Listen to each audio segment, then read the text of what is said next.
I first met John McCabe. Oh my gosh, it was decades ago, wasn't it, John? When he was a young sprout, he was one of the people who got hired by the Forest Preserve District, who wasn't a patronage hire back in those days.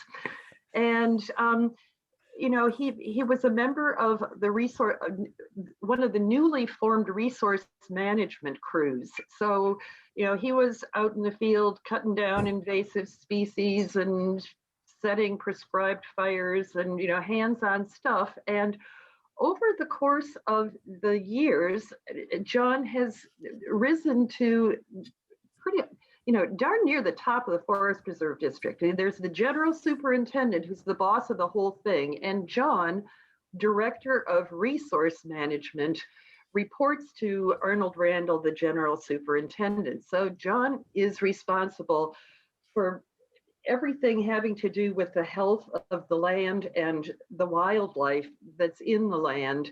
And also, I mean, for pretty much, the three biggest departments in the forest preserves are the maintenance that mows the grass and collects the garbage, recreation runs the golf courses, and resource management. And so John is basically responsible for all of the forest preserves except for the picnic groves and the golf courses. And it's just been a delight knowing John, and please welcome him to our meeting. Yay, John. All right. Well, thank you very much for that wonderful introduction there, Barb. Yes, we've known each other for a long time. I remember a fire out at Poplar Creek and the Big Prairie that you and I participated on when I was definitely still wet behind the ears. So again, thank you for that nice welcome. Thank you everybody else for allowing me to take up some of your time here on this Thursday night and take some time away from your meeting. What I'd like to do tonight is present a presentation called Organized Chaos, Coordinating Large-Scale Fire Management at the Forest Preserves of Cook County. I've been working with the district since I started full-time in 1994, but I was a student forester while I was completing my Bachelor's of Science in Forestry at Michigan Tech up in the UP in 1990. So I've been around the district for a long time, and I've seen an incredible amount of change that's occurred since 1990. The Forest Preserve that I was hired into in 1994 does not exist today. It is a completely different operation. And I'm honored to have played a role in the change because I feel like it was an extremely positive one. And what I'm going to talk about today on the fire side of things has been an incredible change too at the Forest Preserve, which I think you'll see by the end of my presentation. So as Barb said, I am the director of the Department of Resource Management, which I think is the best job in the Forest Preserve. The superintendent, who's got a great job, has way too many headaches. My job is pretty cool in that I handle all the sort of outdoor activities that happen at the district. We have the wildlife section, fisheries, our conservation corps, our resource crews. We have a project management team that handles all the contractual work we do from an ecological restoration side. And then our ecology team is also part of the Department of Resource Management. I am also the president of the Illinois Prescribed Fire Council. I was officially elected yesterday, and there was no fraud involved in that election. It was legit. I am the president. So looking forward to my role in the Illinois Prescribed Fire Council. And before I jump into our presentation and a little bit more about the Forest Preserve, I'd like to just touch on the council real quick. So the Illinois Prescribed Fire Council was created about a little over 10 years ago to create a agency that could advocate for prescribed burning across the state of Illinois, which is our main goal. The main driver for us is our website. If you get an opportunity, maybe not tonight, but tomorrow, to check out the Illinois Prescribed Fire Council webpage, a lot of neat information in there related to fire. Across the top, you can see here, the meat and potatoes is really under the resources tab, where we provide information on available jobs, training opportunities, all that type of stuff that people involved in fire might be interested in. Another really cool thing on our website is right here in the center of the page is this annual Illinois Prescribed Fires Accomplished map. This is something that we started to put together about 5 years ago. And it's a collection of data from all the major land managing organizations across the state of Illinois where they submit GIS, GPS layers of their fires accomplished from year to year. And so we're building up this large library of fires accomplished. So when you go on this map, it's very interactive. You can sort of zoom in and see where fire is occurring across the state of Illinois. So a really, really cool thing. Please take a look at that website and check out that organization. All right, I know I'm preaching to the choir with a lot of what I'm going to be talking about tonight, but nonetheless, I'm sure most of you are familiar with the forest preserves of Cook County. I know some of you are. I saw some familiar faces and familiar names on there. We are 69,400 acres now that Horizon Farms up this way is officially part of our property now. Forest Preserve makes up about 11% of the total land area within Cook County, in a county of 5.2 million people. So the second most populated county in the United States. So that's a pretty significant thing for us to be proud of, that we have this much land set aside. Now, I'm not saying that's enough, and we should continue to try to get more, which is a goal of the Forest Preserve, but this is pretty incredible when you think about it. And you look at what other metropolitan areas similar to the city of Chicago have, we are head and shoulders above most of the crowd. All right, so we all know, well, most of us know at least, right? Why do we burn?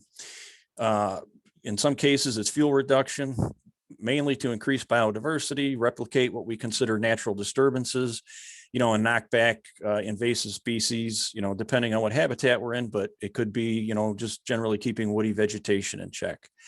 So there's a whole bunch of different reasons for just a couple of quick examples. And I'm not going to get into a lot of detail with this kind of stuff because that's a whole nother presentation. The other main reason, of course, is that we have fire dependent species in our habitats, right? And we now know that these fire dependent species are here because of past land management practices, predominantly by Native Americans that utilized fire on a regular basis. And so if we're not managing these habitats with fire, we're not going to have the type of results and the healthy habitats that we need to maintain the biodiversity that we would like to see across the 69,000 acres that we're trying to manage. All right, so again, and we know these are native plants. This slide says it all. You can see the depth of most of our native plant roots are extremely deep. So most of the biomass and energy is stored below ground. Of course, everything that we see above ground is usually nice and attractive and what we're interested in. But, we run into this kind of issue when we talk about fire with the general public. You're destroying the forest preserve. And, when they come back after the growing season is kicked in, usually they've done a 180. And especially like if you go out to a place like Deer Grove East, or of course, even Deer Grove West, Poplar Creek, Shoe Factory Road Nature Preserve, and see what those places look like during the growing season, I think you would definitely be jumping on the burn bandwagon. All right, so I'm going to talk a little bit about, sort of a burn season and then like a day of burning, with a little bit of a focus on our recent fall burn season. Okay, so our fall 2020 burn season, we managed to burn 4,280 acres, just over that. So that is a significant amount of acreage, especially for a fall burn season. That's the second largest amount of acres we were able to burn during a fall burn season. And I remember, 20 years ago, Steve Packard telling me, in order to be successful with fire, we would have to burn about 5,500 acres a year. And so to be able to do 4,280 in one half of our burn year is a pretty significant accomplishment, especially considering it was the fall season, which, as you know, the days are shorter. Our weather is less cooperative. Things are getting colder rather than in the spring when things are getting warmer.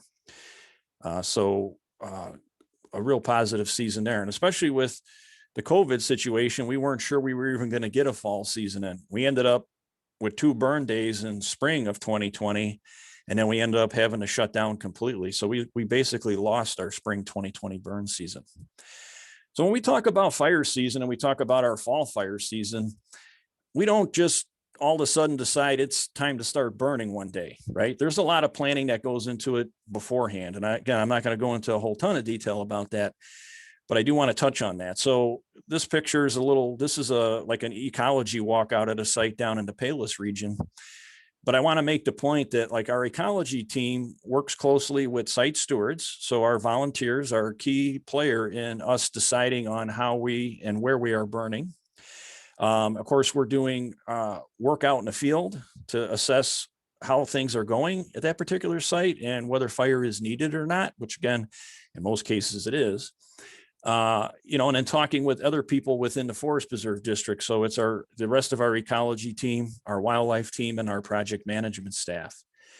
But again, volunteers play a key role in this because they really know these sites inside and out and play a key role in providing information to us that's really helpful in deciding where we're going to burn. This is an example. Becky Collings, our senior resource ecologist, who's out doing some monitoring work. This is very important, of course, to know that our burning is doing what we expect it to do, or that it's not. And then we have got to make changes to how we're applying fire to a particular location. So again, this is all important information that is sort of fed into our decision-making process, all before we even think about dropping a match. All right, so our fall burn season, we had 463 burn units on the table. So again, think about the fall burn season. We start with a clean slate, right? Because we've had the growing season now. And so the entire area of the district is able to be burned versus our spring fire season where everything that we burned in the fall is already off the table. So this coming spring, we will have a lot less units on our priority unit sites because we've already burned a significant amount of them this fall. So, but throwing it out there, so 463 priority units. So that's one of the questions I get a lot when I talk to people from other agencies that are only burning on small properties like say Nachusa grassland, which is about 3,000 acres, or, some other smaller forest preserves even. How do you decide where you're going to burn? So we have a couple of ways that we make that happen. We create a priority list, right? Just like you might do if you're putting together a to-do list for this weekend, right? What's the most important thing that you want to get done? You put that at the top of the list. And so that's what we do with our ecology team, with our volunteers, with our project management, our wildlife team, is that we sort through by each region. So we've got 5 ecology regions across the forest preserve. So for example, up here in the Northwest, Monica Mueller is the ecologist. And so looking at Deer Grove, Bussy Woods, Poplar Creek, Spring Creek areas, Bluff Spring Fen, Baker's Lake, and sorting through all of those places and then prioritizing from 1 through whatever based on how many burn units we have is how we create our priorities. Then we combine the 5 regions, the top priorities across those 5 regions, and create this massive spreadsheet that you're looking at right here that allows us to be able to look at everything in one place and make easy decisions when we get into burn season. So this is just showing you sort of close up what this looks like.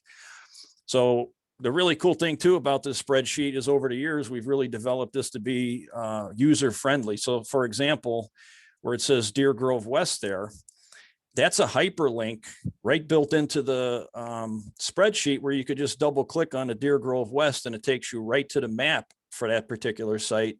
So you can see what unit it's talking about. And that makes it, again, really easy from a planning standpoint on when we're deciding on where we're going to go on a given day. So here comes the map for Deer Grove West that pops up.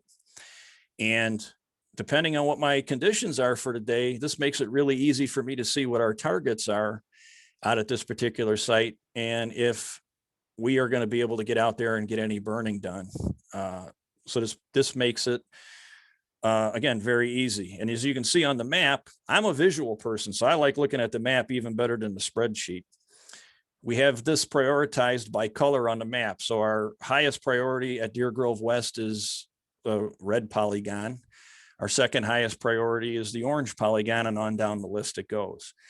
Now, just because we may not be able to burn our top priority here doesn't mean we're not going to burn at Deer Grove on this particular day. We might end up tackling one of the lower priorities because Deer Grove as a whole is a high priority site, because there's been a lot of work done there on the contractual side. And of course, there's been a lot of work done there by our volunteer stewardship group that works there. So this is another way that we look at that.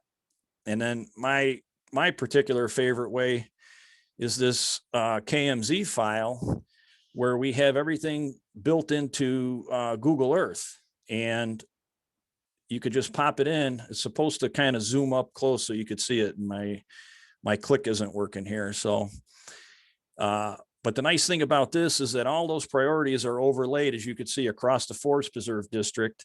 And I could just zoom in on a particular site and then see those priorities. And then I can just sort of like zoom around. And it makes it really easy for me to see what our highest priorities are at particular sites, and easy and helpful to try to select on where we're going to burn in a particular day. So you can see we got a lot of ground to cover there. So another thing, of course, that we have to take into account is the weather, right? That's an important thing. So, and that's not something that we can necessarily do too far in advance. So obviously we're looking at weather as we start to get close to our burn season, which in the fall typically happens after 2 hard frosts, okay? Which is for sure after November 1st. It's very, very rare that we've been burning in October, very rare. Generally, it's after November 1st, and lately it's been closer to the end of November. So, you know, I know, I'm preaching to the choir here. Climate change is real. We are seeing it on the ground in our burn seasons for sure, with the data that we've managed to collect over the years with like our start times and stuff. So weather is a key thing on the day-to-day operation. And that's something that we have to look at very closely once we get to the point where we're thinking, hey, we could be burning tomorrow. So we're looking at weather that whole day into the evening, and then early, very early the next morning, in order to make those sort of final decisions. I strongly recommend, I'm a bit of a weather junkie because I have to be. The NOAA website, the National Weather Service here in Chicago, has a great fire weather forecast page built right into their tabular forecast. So that's really nice, where you can look at that in this tabular format and see how the weather is going to change hour by hour across a day. So that's extremely important for us from a fire management standpoint, being able to have that information handy like that, especially when it talks about, as you see in this particular blow up here, you got your key things across the top here: our temperature, our wind and wind direction, which is critical, of course, and then our relative humidity, which is right across here in the middle in the green. And then right here across the bottom, this is a little known term that most people don't know: ventilation rate. Okay. That is our smoke dispersion index. Okay. The higher that number is, the better our smoke dispersion is going to be. Okay. And so on this particular day, which is October 28th, our smoke dispersion is not very good. And so that would be telling me, if I'm looking for sites to go burn across the forest preserve, I've got to pick sites where I know I do not have any smoke sensitive targets that are going to be downwind from my burn. Okay.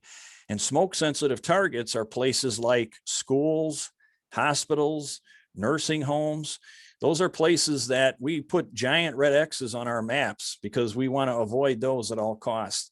And believe it or not, and I guess I don't blame them, but it seems like every nursing home in Cook County is next to a forest preserve. I can tell, it's unbelievable. But I don't blame them, I guess. It's a nice view. And if people can get out and walk around, the forest preserve is a good place to do that. So this website and this tabular forecast is ideal for us to be able to look at these weather factors that are critical for us making decisions on where we're going to burn and then when we are burning. And it's free. Anybody could access this. And this is an example of one of our maps where we have, this is a smoke or wind vector, we call it. So in this particular case, if we have a south wind on this day and we're burning down at Orland grassland, this is what we could expect our smoke impacts to be. This is out to a mile here, the larger yellow circle ellipse. So we utilize these again when we're looking at smoke sensitive targets and making sure that we're not going to impact those. Very important for us. Fire, this is something else that a lot of people don't realize. Fire is really not the concern for us. It's smoke management. That's the most critical.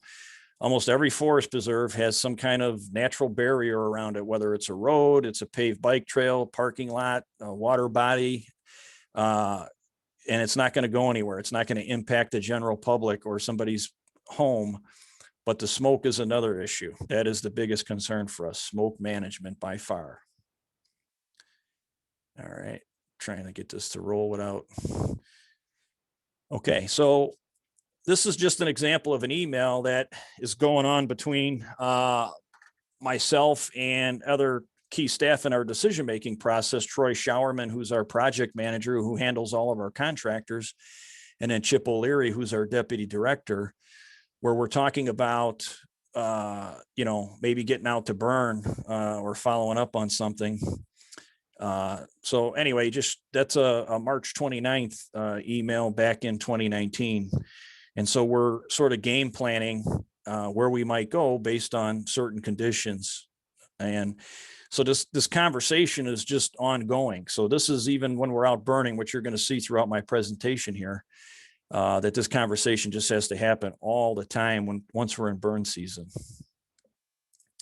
All right, I want to talk a little bit. We bounce around a little bit, but I want to talk a little bit about some of the resources that we have available to us for boots on the ground. So one of the key components of our operation is our conservation corps, and I mentioned that was part of our department. And this is a program where we provide funding, and it's matched by partner organizations. Predominantly Friends of the Forest Preserve, who we work very closely with, but also Green Corps Chicago, and then Audubon Great Lakes is another partner of ours.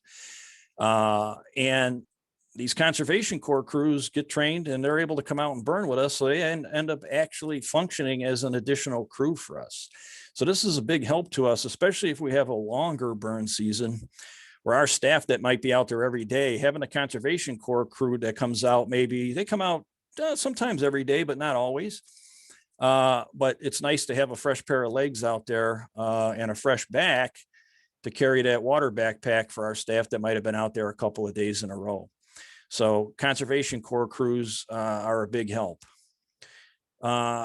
Another resource we have available to us, at least in the spring, is a program that we started, it would be 8 years ago now, what we call Alternative Spring Break, where the University of Wisconsin Stevens Point, that has a fire crew that they train to NWCG, National Wildfire Coordinating Group standards. They send a bunch of kids down here over to spring break that will come and burn with us for a week. We put them up in our campgrounds. So we have a group of them stay up at Camp Reinberg, and then we have another group that stays down on the south side at Camp Bullfrog, and they come out and burn with our fire crews. So rather than spending a week burning up brain cells on a beach somewhere, they're out burning with the Forest Preserve, gaining valuable experience for their careers. And this program has been extremely successful. We had to cancel it last spring, unfortunately, because of COVID, but we are looking to do it again this year and think we could do it safely, despite us still being in a bit of a COVID situation. This is a picture of some of the kids that had come and burned with us one year. So again, it's great to have this group of, let's face it, less mature individuals that have stronger backs and more willing legs to be able to be out on that fire for a whole week is a great break for our crew. And we really enjoy working with these kids and teaching them.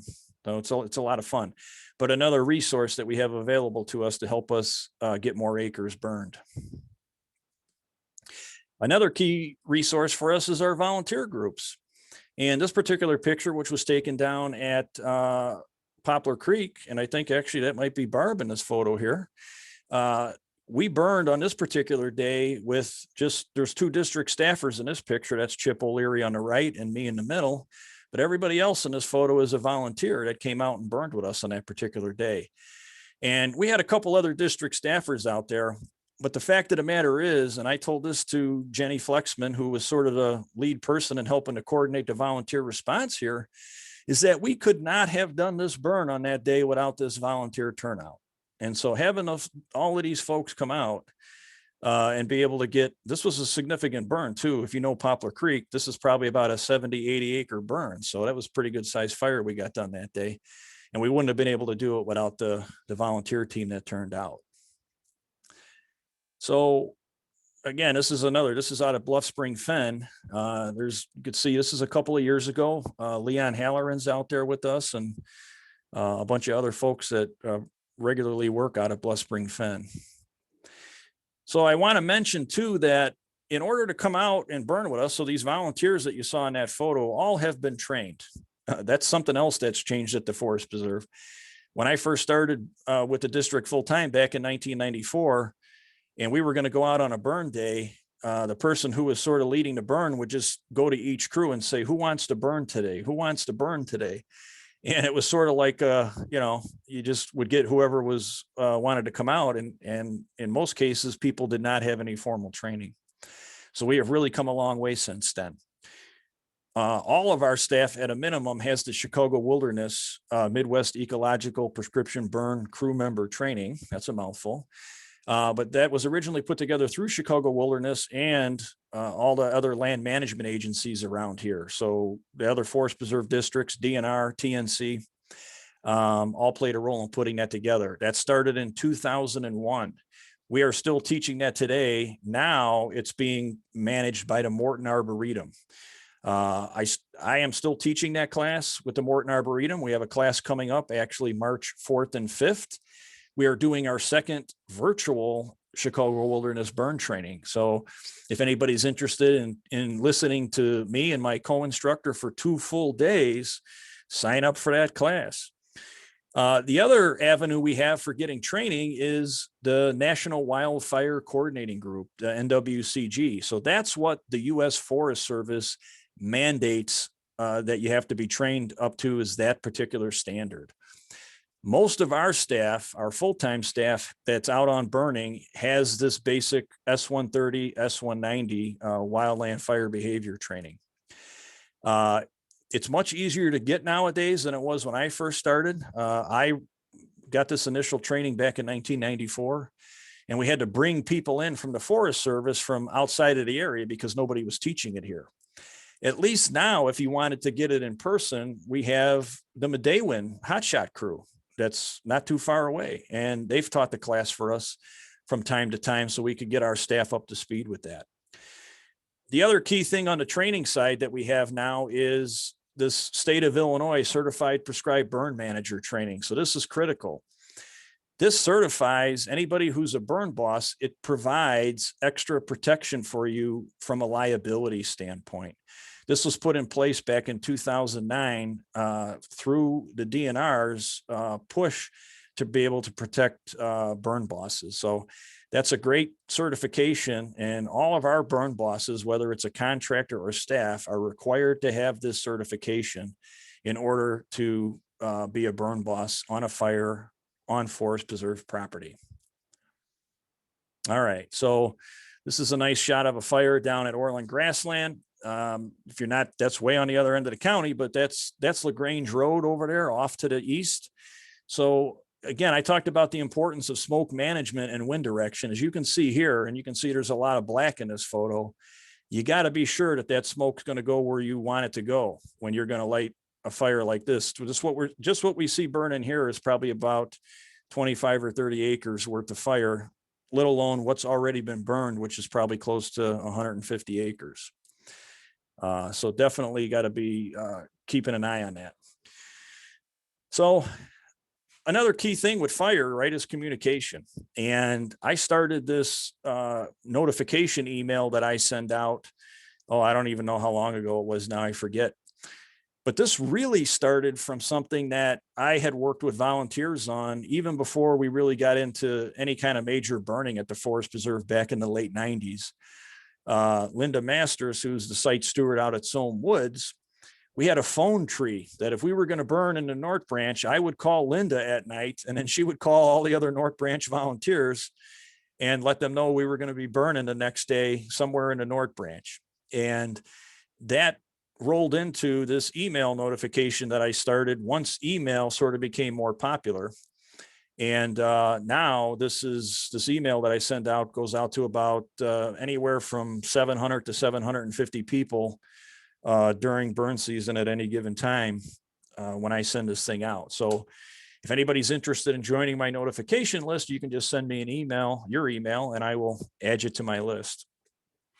This is the email that I send out just as sort of a, hey, we're coming up on burn season, so get ready. This is how I communicate with the volunteers that might come out and burn with us, okay, is through this general email. And I'll talk a little bit more about this as we get into some things here. Okay, if you were dozing off, that might have woke you up. That's the sound of a typewriter, which I've done this presentation a couple times, and I had some younger kids ask me, what does that mean, typewriter sound? They don't know what an old typewriter is, and so I had to explain that to them. But when we're in burn season, we're starting our day before 6 a.m., but generally at 6 a.m., myself and then our project manager are meeting face to face to start talking about where we're going to send everybody on a particular day and where they're going to go. This is our general headquarters in River Forest, which I haven't seen in like 6 months. So I got to say, I don't really miss it. So the reason I titled this presentation Organized Chaos is because this is really sort of what that looks like at 6 o'clock. It's me, John McCabe, talking to Troy Showerman, our project manager. And then there's this sort of spider web of communication that's happening all across the Forest Preserve with all these other staffers. So our ecology team, our wildlife team, our resource crews, our conservation corps crews, our police department, our landscape maintenance department, our web specialists, all of the contractors that work for us. So all of this communication is going on with this sort of spider web looking effect for sure. But believe it or not, it is somewhat organized. Nice woodland fire. This looks like Ted Stone. And basically from 6 a.m. until 7:30, we have that hour and a half window where we've got to make a decision. So about where we're going to be sending everybody. So I know I mentioned a little bit earlier that, some of these resources that we had, right? I mentioned the volunteers. I mentioned the Conservation Corps. I mentioned the alternative spring break. I didn't mention it was our contractors. So we have a very robust contract in place where we have 6 contract crews that come out and burn for us that could come out and burn with us every day. It's on a time and materials basis. So we just issue them a work order and say, we want you to burn Deer Grove West, unit number 1. We want you to burn at Poplar Creek, unit number 3. And then they go out and burn there that particular day. So we have to notify them, though, generally by 7:30 in the morning, because we want them to get moving and get rolling and stuff. And then we have our 5 in-house resource management crews that are scattered across the Forest Preserve. So I'm working out of the shop here in Elk Grove, where our Northwest Resource Management Facility is located.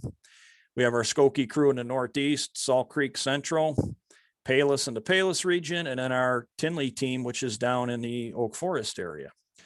So between our 6 contractors and our 5 resource crews, we have to come up with at least 11 burn units that morning, and maybe more. If it's a good burn day, a lot of these crews will be able to burn more than 1 burn unit. So sometimes we're coming up with, anywhere from 11 to 22 to 25 different burn units that we can send crews out to. Okay. And then the other thing we've got to think about is volunteers and Conservation Corps. Where are we going to send them? And then where are volunteers going to show up at? So that's always an interesting thing is the volunteer response, just because we don't generally always know how many are going to come out. So, but our two biggest resources, of course, are our in-house staff and then our contractor team. So a lot of all of the contractors that are burning with us now have been burning with us for a number of years. So, excuse me, we have a very good relationship with them, and they know the forest preserve now. And so we get a lot of efficiency out of fire with our contractors. We've come a long way. Equipment, just briefly, again, letting you know that this is part of the equation, so that we've got to be thinking about that. When we're talking about sending crews out to a unit like Deer Grove, as an example, where we've got a big woodland unit, we know we're going to have a lot of smokers probably that we got to put out, right? Down logs, maybe some standing trees. So we may need to have two of our pumper units and our gator units at that particular site. So that's something else that we have to take into account. So not just the people resource, but the equipment resource as well, and making sure that we have enough of those where they need to be. And of course, your basic tools, right? You're not going to get very far without any of this stuff, especially the drip torch, right? If you're not out on the fire. And of course, something like a radio, which is, we just can't work without those kind of tools. So again, not getting into a whole lot of detail there. The other point I want to make, though, tied to all of this, and this picture is a good example, though, is, you know, the personal protective equipment. So in this case, this particular burn crew member is wearing our Nomex outfit, the pants, the jacket. It's got the nice radio harness on, proper helmet, goggles, face shield, gloves. This has been a key thing for us over the years, is that we have really turned into a true professional organization where we have all of the right equipment that you're supposed to have. So imagine a fire department that gets a call from passerby, right, that comes out and sees somebody that is wearing this kind of equipment. They recognize that this looks like a professional operation, okay? And doing prescription burning when you don't have the right equipment is, you know, it's hard already. And now you're setting yourself back, whether it's not having the proper personal protective equipment or not having any of this proper equipment, you know, on the vehicle side or even on the hand tool side. You're putting yourself in a bad situation. And the other reason I really want to drive that point home is that, like, we recognize at the Forest Preserve, and this is something that we preach to other land management agencies or park districts and smaller organizations, is what you do at your burn could impact everybody else's burn, right? If somebody has a burn that gets out of control and they end up on the 5 o'clock news, you can bet my boss is going to be calling me and saying, can this happen here? Right? Okay. And so, since most of you probably haven't met me until tonight, it goes to show you I've been pretty successful that I never made it on the 5 o'clock news. So I think that's a good thing from not wanting to be on the 5 o'clock news in that fashion, for sure. So again, we've come a long way on that front from the professional side of things. And if you volunteer with us and come out and burn after you've had the proper training, we provide the Nomex and the hard hat and stuff like that to you. You just need to provide the basic, your own boots, your own gloves kind of thing, because we certainly want you to be in a safe situation if you're going to come out and burn with us as well. This is a nice fire out at Poplar Creek on the small prairie out back, PRO2 it's called. Actually, that's PRO3, which is now almost connected to PRO2. So, okay, so I mentioned that larger email that I sent out, and the one example I showed you was my pre-burn season one. Okay, so I mentioned that this is how we notify the volunteers. Okay, I notify everybody at the Forest Preserve too through this email. And so you could see this is an example of an email that I send out the morning of a burn. Okay, and on it, I list out where each crew is going to burn and then who the point of contact is on that particular burn if you as a volunteer want to come out and burn with us. So you would just reach out to, in this case, if you wanted to burn at Bussey Woods, you'd reach out to Elliot Medina, who's our burn boss there, and email him and let him know that you're coming out to the burn. And that's how we've managed our volunteer operation over the last several years. And that has worked out very well for us. So that way we don't end up with any surprises where we get out to a site and we end up with 15 volunteers. And then at another site, we've only got one. And so this allows us to maybe manage that a little bit, and it's gone a long way. The other thing that this does is it allows us to get the message out to all the key people at the Forest Preserve about where we're burning on a given day. So that includes our police and our landscape maintenance department in particular. And then of course our communications team.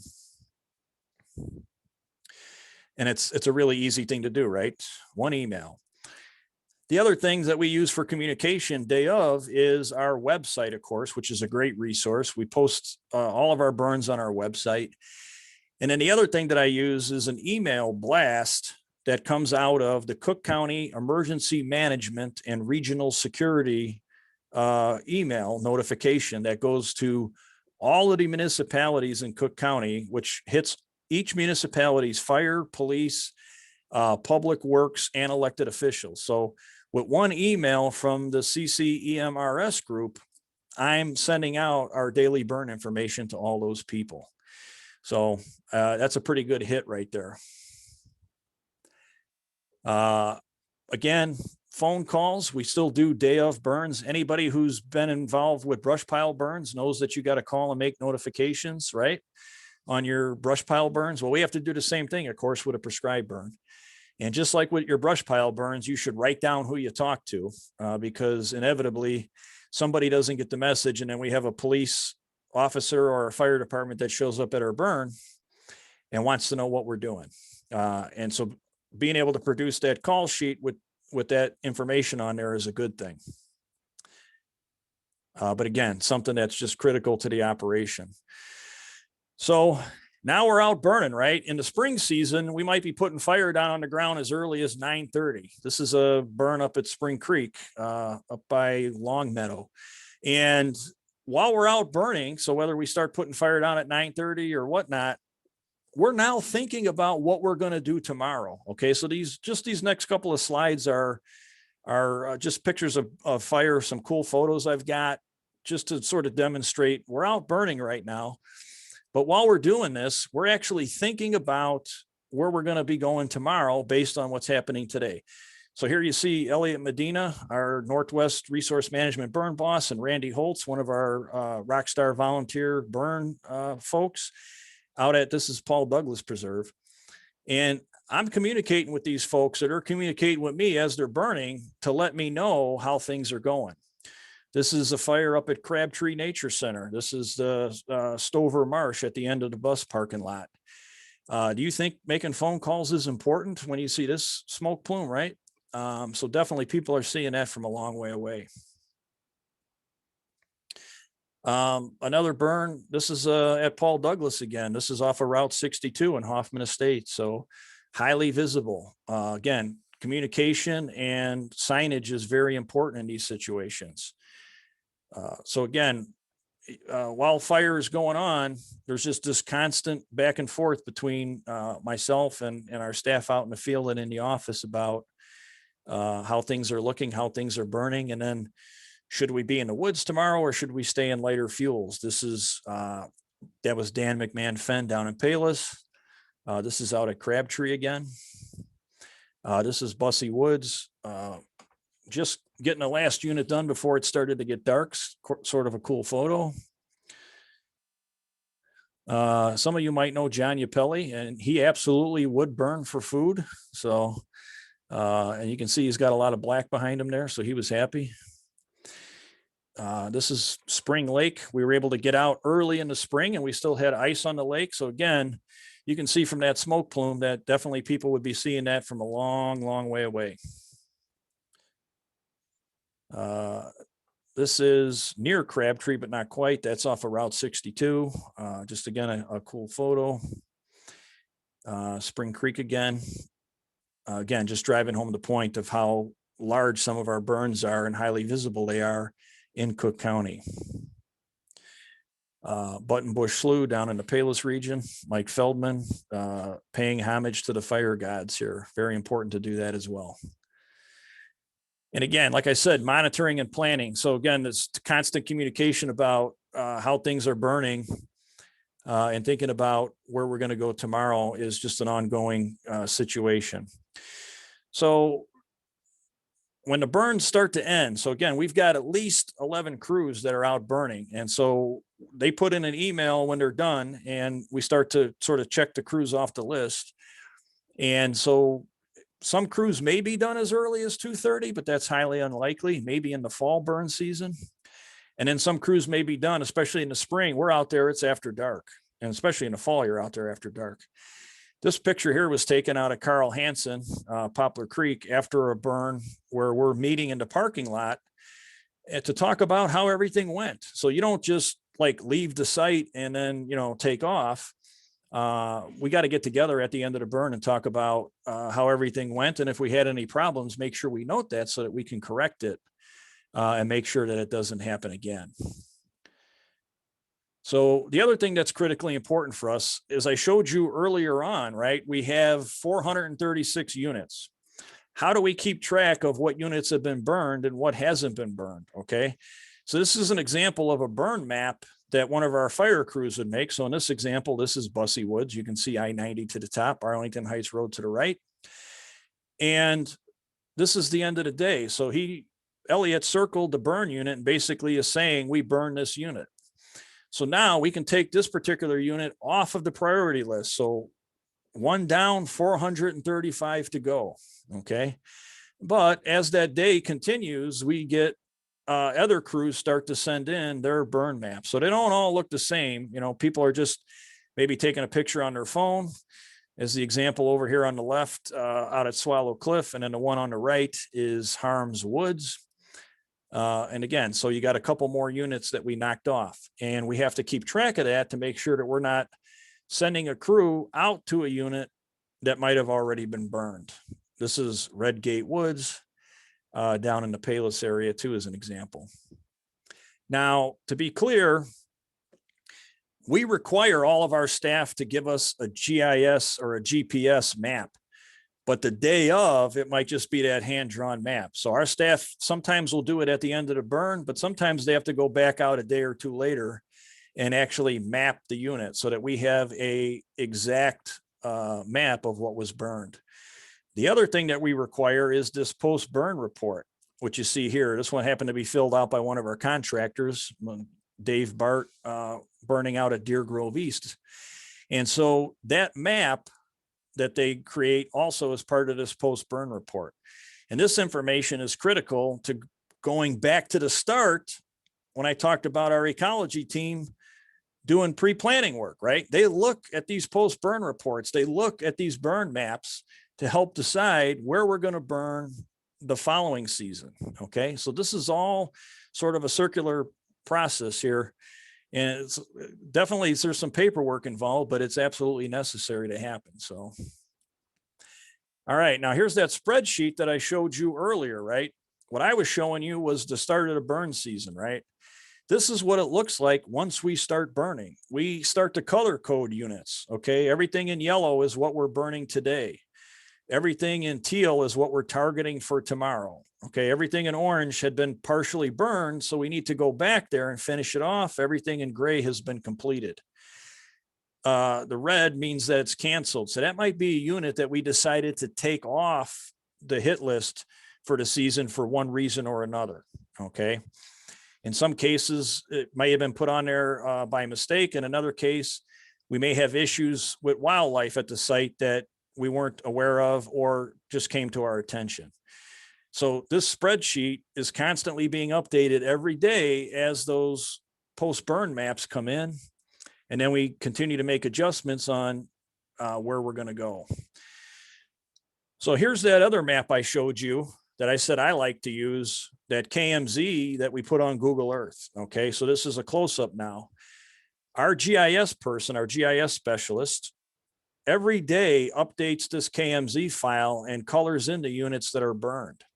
And as you can see on this map, everything that's the inside of the polygon is black has already been burned. Okay, this is down in the Palos area. This bigger chunk of property you see to the left is Cap Sour Holding. And you can see we've got a lot to burn there. That's the largest contiguous property in Cook County at 1,400 acres. Okay, there's actually a spot in there where you're a mile from any road. It's it's said it's the only place in Cook County where you could be a mile from any road. So that's pretty incredible, if you ask me. A really cool property. So I really like looking at this as we start to get sites burned, because it's really easy to see what's already been done. Okay. So this is a really, really useful tool for us in deciding on where we're going to go tomorrow and the next day and the next day. All right. Quick shot here of good fire burning some Phragmites, which if you've ever seen that burn, you know it burns very well, with our alternative spring break kids here. And so I talked about the email I send out in the morning, right? I notify everybody of where we're burning. I also send an email out at the end of the day. That's a lot of email. I do send a lot of email. I get paid a lot of money, I tell people, to send emails and talk on the phone. But I send this email out at the end of the day that goes back out to the group that lets everybody know what we did and how everything went, and then what we're thinking about for tomorrow. Okay. Again, communication is key. So there is no way that anybody that's on this notification list can't say they didn't know what was going on with the Forest Preserves burn program. As a matter of fact, sometimes I have people say, could you please take me off the list? I've seen too many burn emails. And that's perfectly fine. But anyway, it's a very easy way for us to communicate, and it has been extremely effective for us, and a huge part of our successful program. So I'm sort of closing out here, so stick with me. Hopefully I'm not losing anybody. Some quick stats from the fall 2020. So I mentioned how we prioritize, right? And we take our top things from each region and we combine those. So we've got, you know, across the 5 regions, we've got 5 number 1s, we've got 5 number 2s. So we did pretty good this fall. We hit 54% of our top 10 priority units. Okay. We hit 51% of our 11 through 20 units, ranked units. So we always want to see that top end with the higher percentages. And as you can see, as we go down the list, our percentage drops, which is sort of what we want to see. Okay. And when you have 436 units, you know, there's a lot of units out there. So we're very happy with the 54%, but always striving for that number to be higher and higher. You know, had we had a longer burn season, we might have got more of those top priorities done, but they will be back on the list for the spring. Okay, a couple other numbers. So on the contractor side, this is something that people ask us about, right? How much do you spend on contractor work? So we've got a series of numbers here. We start back at 2015, we spent between our spring and fall season $328,000, almost $329,000. So that sounds like a lot of dollars, but for example, in 2020, so in 2020, our number was 138,000. We spent in 2020 $3.57 million on restoration, ecological restoration work. Okay, 3.57 million. Almost half of that money was from grants and mitigations. Okay, not taxpayer dollars, grants and mitigation. We are very proud of that number. We were at, you know, just a little over half was actually funded through the Department of Resource Management Forest Preserve budget. So 138,000 of 3.57 million is a very small amount. And we know how critical fire is to managing the ecosystem. So that is money very, very well spent. And we look at our 2019 spend at 227,000. Spring of 2019 was our all-time record burn season. We had burned over 9,200 acres in our spring fire season. Okay. So I'm not surprised to see that 227 number, even though our fall of 2018 was terrible, but spring was very good. So that $61 per acre, that's our 2019 rate, is really, really good number. And a lot of that's due to, well, it's a couple things. One, it's good management on our side. Two, it's good work on our contractor side. Our contractors have become very efficient at burning on forest preserve property. And that's why that number is as low as it is. So we're very happy with what we're seeing on the contractor side of our operation here. And this is another question people ask. Well, you burn 4,200 acres, you know, that's easy to do if all you're burning is prairie. right? That's easy to get acres and prairie, right? But the fact of the matter is 52% of what we burned is classified as woodland. And anybody who's been out on a woodland fire knows you're working definitely harder out there than you are on a prairie, okay? 38% classified as prairie and 10% of that 4,200 acres classified as wetland. This is a nice shot up at Baker's Lake, not too far from here. And these are burn statistics over a long time, long time. So starting back in 1997 here, as you could see, barely we make a blip on there.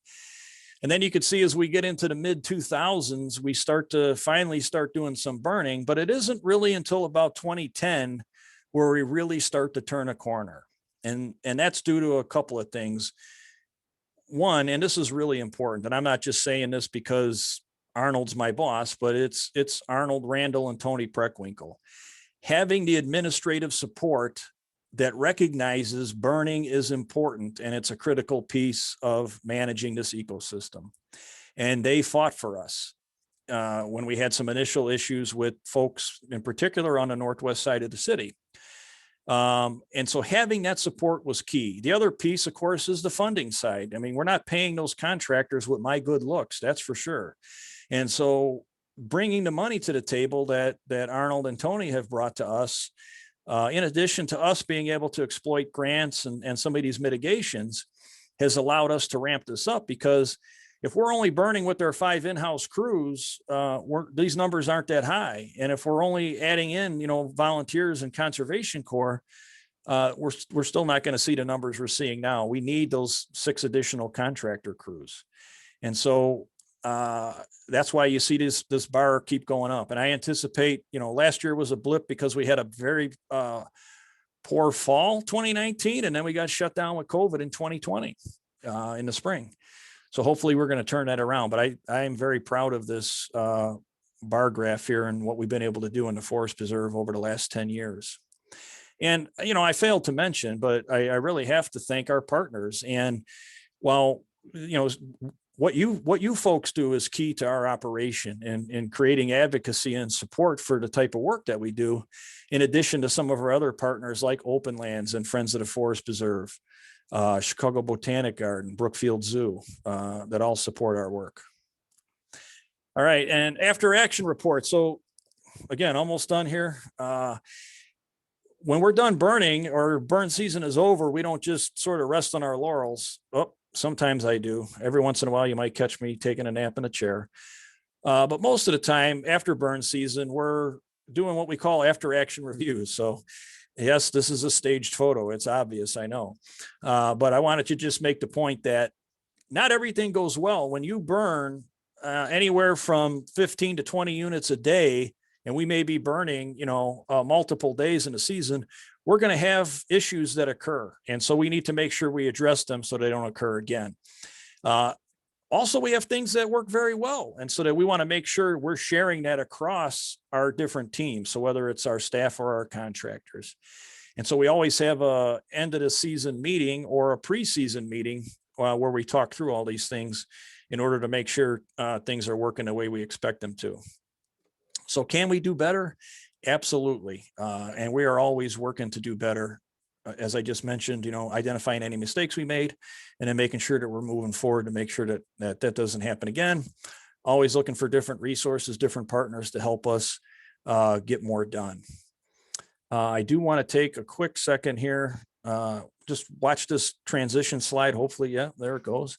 So this is development in Cook County from the early 1800s to where we're at now. And again, I said it a couple of times, but I'm preaching to the choir here. So if we look at this map, the 2015 one, everything in green is really Forest Preserve, and everything red, of course, is development. There is not much left. And if we are not protecting this whole map would be red, right? And we have an obligation to make sure that we're managing what's left and keeping it as healthy as we can. And we had not been doing that. The Forest Preserve District was negligent in that. We have turned a corner now, and we are really doing, again, patting myself on the back here, a phenomenal job. And we're going to need support from groups like yourself to continue to do that. So we certainly look forward to that. But just really want to drive home that point, how important a forest preserve is to Cook County. And I think this map says it all. So again, if you get the burn training, come out and burn with us. We're always looking for folks to join us and come out and have a good time. Before I get to questions, I want to just plug a training I've got coming up this Wednesday, if anybody's interested, February 17th, about poaching in the forest preserves, the Phantom Menace. I can send the information to Barb and she could get it out to you if anybody's interested in signing up, and you got an hour to kill on Wednesday, or we call it the lunch and learn at the forest preserve. So if you're eating your lunch, you could pop in, and I'm co-presenting with one of our police officers about poaching in the forest preserves, which is unfortunately happening. All right, I've got time for questions. If anyone has questions, I am happy to answer anything. Okay, so thanks very much, John. And we do have some questions in the chat. Let's see. So the first one is from Renee Gladstone. What, if any, relationship do the commissioners have with your work? Are they kept informed? Oh, that's a great question. And they're informed as part of our regular notification. So one, they get a pre-season notification. Hey, burn season is going to be starting. And then if we happen to be burning on a forest preserve property in their commissioner district, they are notified that morning. We have done several presentations to our board of commissioners. Matter of fact, we've got one coming up this Wednesday as well. I'm actually doing 2 presentations Wednesday, one to our environmental committee at 10 in the morning before our poaching. And in that, we talk about fire as well. So that's how we engage with our commissioners. I have yet to get a commissioner to come out on a burn with me. That's something that I'm working, and I was certainly hoping to get Commissioner Morrison out. He seemed very interested, and I have not been able to wrangle him yet. Okay, and let's see, a question from me. What do you do if a neighbor objects to burning? Does that ever happen?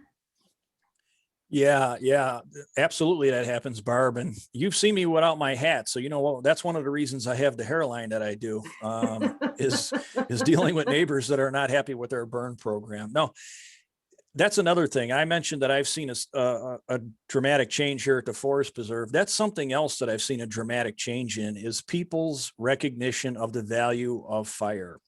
It's been a 180 from the mid 90s to now. Most people understand that this is a useful tool. Those neighbors that might object, it's generally because they just don't have a clear understanding. They might think we're just out there on a whim. And when we explain what we're doing, almost always things are resolved.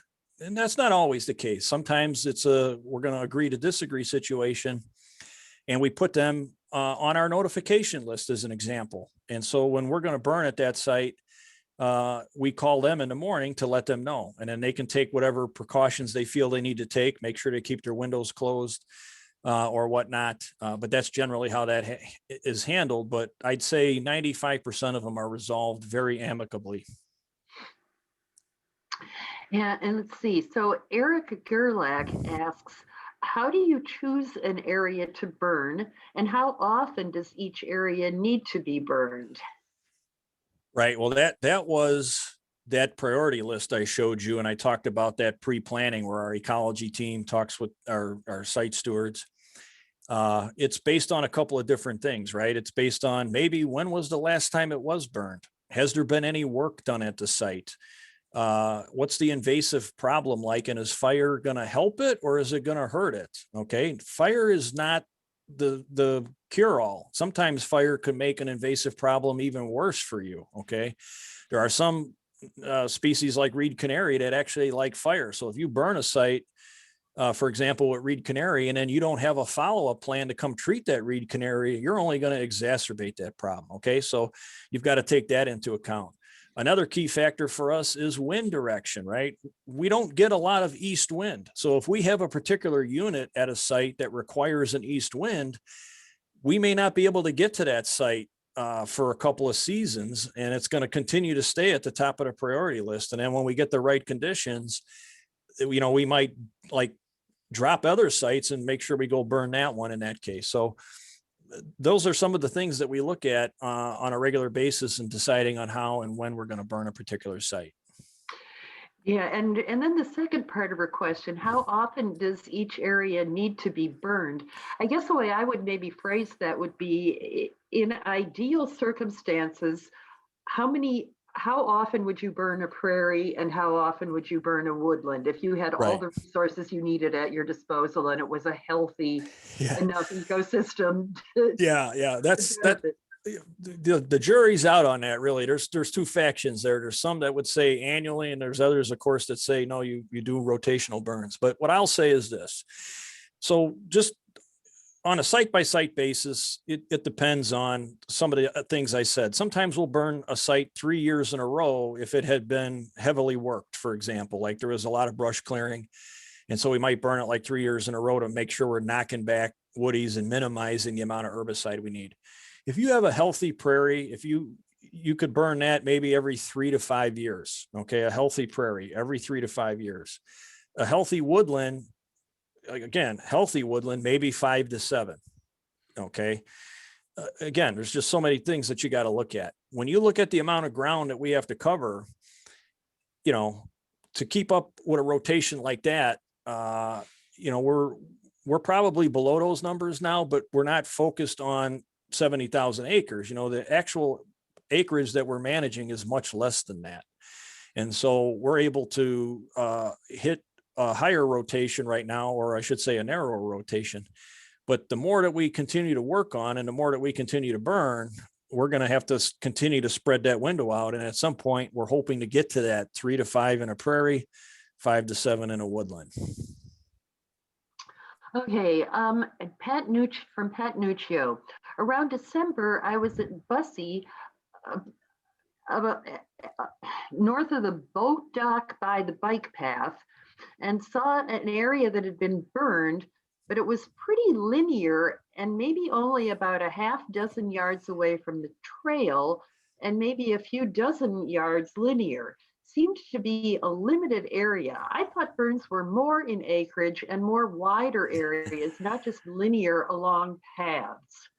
Right. Yeah, Pat, that site, that's what we call that site the Folly, Folly, because that was a site that was actually cleared on a corporate workday where they needed some place to have a corporate group go. And so they cleared this area because it was easy to get to, right off the bike trail and right off the parking lot by the boat launch.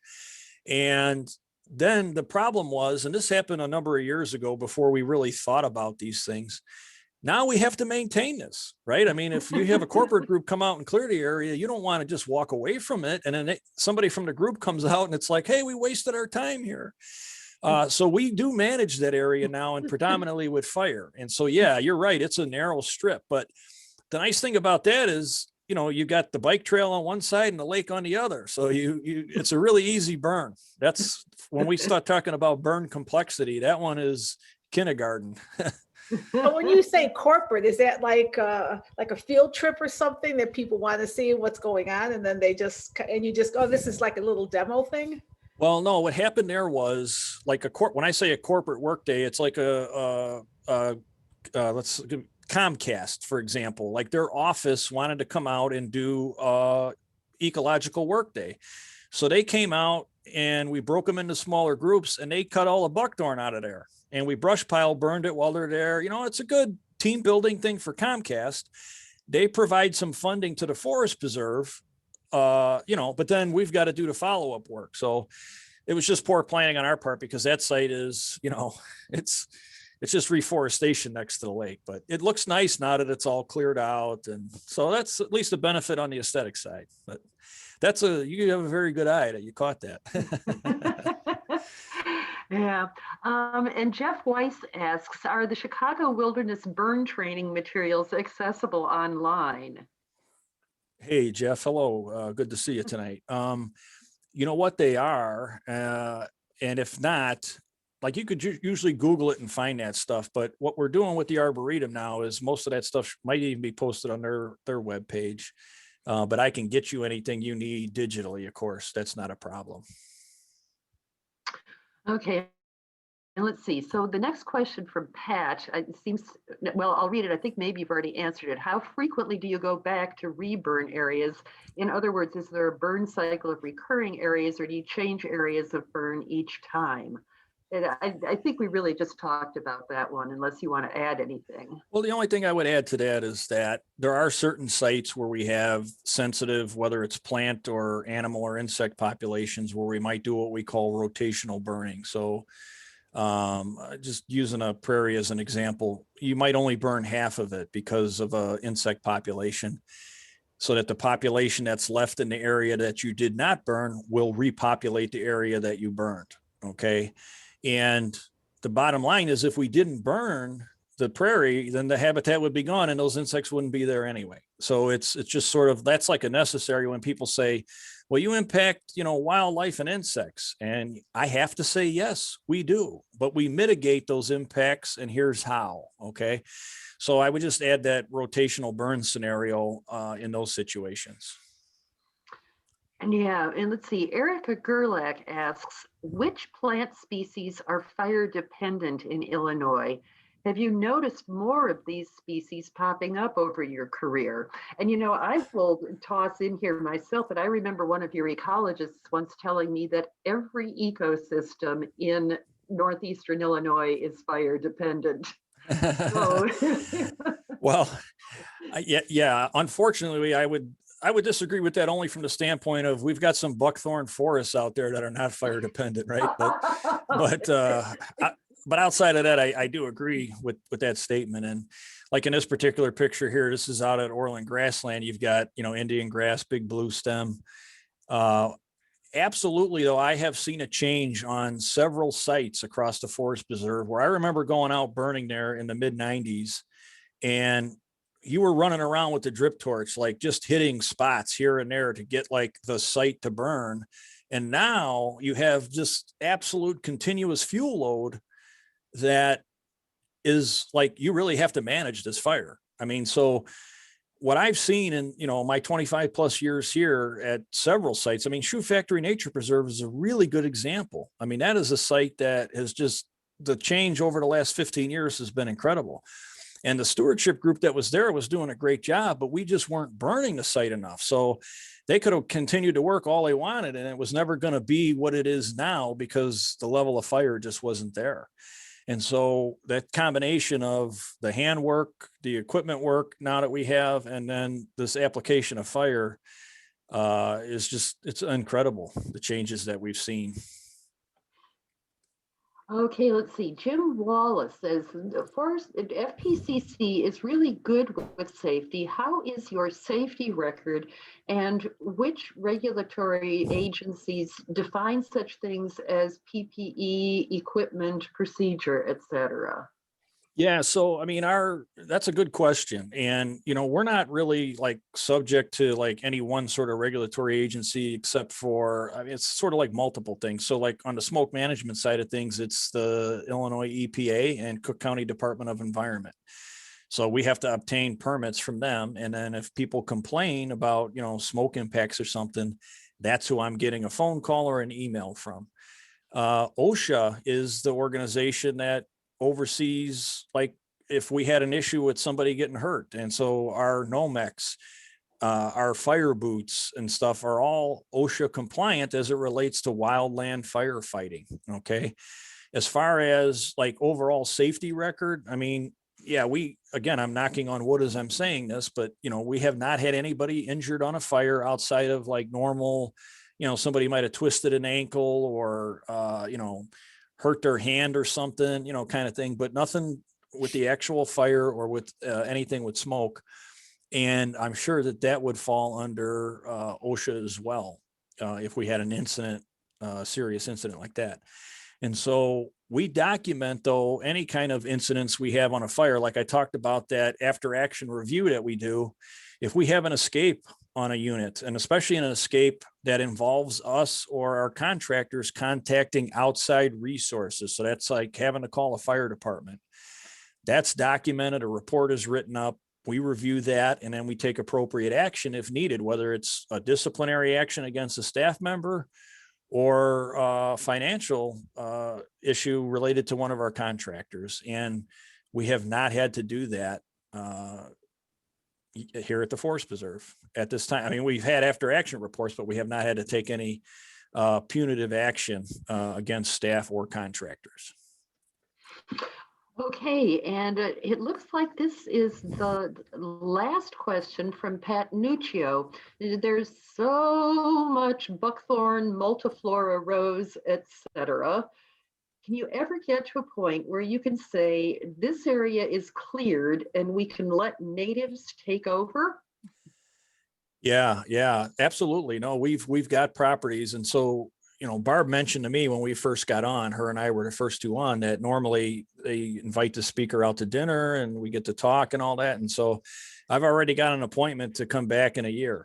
Okay. And so we can do dinner, and as Barb knows and Jeff Weiss knows, I like to talk and I like to listen. So I'm looking forward to seeing everybody. But the next presentation I could do is was the one we're doing at our board meeting on Wednesday, is our 5-year update. And it talks about some of the work that we've done over the last 5 years in trying to achieve our next century conservation plan goal of restoring 30,000 acres in 25 years. Okay. And there are several large parcels of property now. I'm talking hundreds of acres where we have removed all of the invasive species, and we have been burning on a large scale now for those years and keeping things in check. And again, this land management work I'm mentioning, this 5-year update on this 30,000 acres, is done through this prioritization system. So our number one priority block is down in the Palos area, which was ranked as our highest ranked location. And that, I think it's a couple 100-acre block, will be finished this winter. It'll be our first sort of complete block that's been finished. And then we have work like this going on simultaneously across the district. And Deer Grove, which is our number 4 highest ranked parcel, is on that list. And there's significant hundreds of acres there now that have been cleared at Deer Grove West over the last couple of winters. So that's a good question, Pat, and we are getting there. And if you're walking through Bussey, that there's still a lot of work to do. There's still a lot of work to do. So.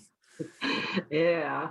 Okay. And Jeff Weiss says, sign me up for the update. And I'll say, me too. I would love to hear that. All right. Well, thanks a lot. Thanks a lot, Barbara. And John, thank you very much for your presentation. I just wanted to add that since Jeff Weiss just texted again, I did post a bunch of links during your talk, including the Chicago Wilderness Prescription Burn Crew training through the Morton Arboretum. Okay. And I believe it's the right one. It's got the S-130 and S-190 courses listed in your name. So there you go. That's it. So that's up there at about 7:34 p.m. And then I also put up the Illinois Prescribed firecouncil.org and the map that was embedded in it. And then the NOAA fire forecast link and the FPCC link, of course. And also your thing on the 17th, which is, let's see, where is that? The Phantom Menace, Poaching in the Preserves, is somewhere down after 8 o'clock. Okay. Well, Jim, if you're ever looking for work as a Zoom moderator, I'd be happy to have you. That was great. Wow. Thank you very much. I'm just like all